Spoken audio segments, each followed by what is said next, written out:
presented by Deepak Eja Entertainment। छोटे छोटे कपड़ा रे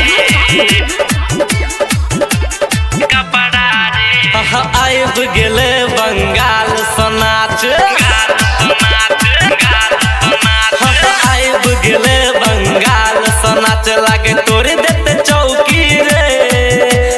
आइब गेले बंगाल सनाच लागे तोड़ देते चौकी रे। ऑर्केस्ट्रा में लफड़ा करा दिल कही एकर छोटे छोटे कपड़ा रे। ऑर्केस्ट्रा में लफड़ा करा दिल कही एकर छोटे छोटे कपड़ा रे। आइब गेले बंगाल सनाच लागे तोड़े देते चौकी रे। आइब गेले बंगाल सनाच लागे तोड़े देते चौकी रे। ऑर्केस्ट्रा में लफड़ा करा दिल कही एकर छोटे छोटे कपड़ा रे। ऑर्केस्ट्रा में लफड़ा करा दिल कही एकर छोटे छोटे कपड़ा रे। छोटे छोटे कपड़ा रे छोटे छोटे कपड़ा रे ऑर्केस्ट्रा में लफड़ा करा दिल कही एकर छोटे छोटे कपड़ा रे कपड़ा रे।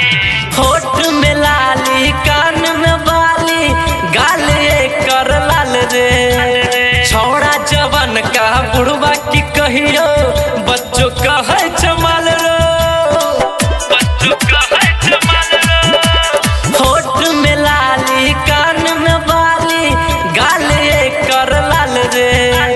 छौड़ा जवन का बुढ़वा की कहियो बच्चों का है चमाल रो। जकरा सलाई छै 200 के नमरी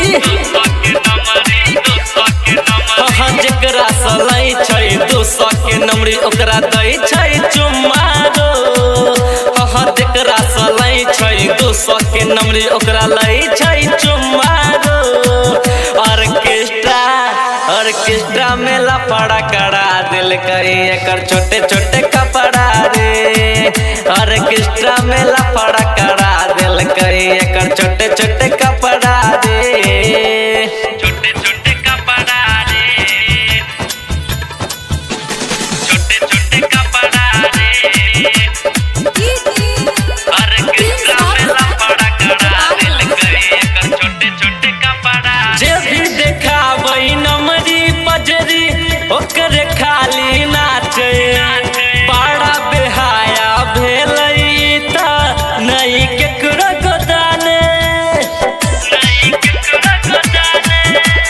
जे भी देखाबै नमरी पजरी ओकर खाली नाचे। बड़ा बेहाया भेलै त नहीं केकरो गोदाने। राइटर दिनेश संग दीपक एझा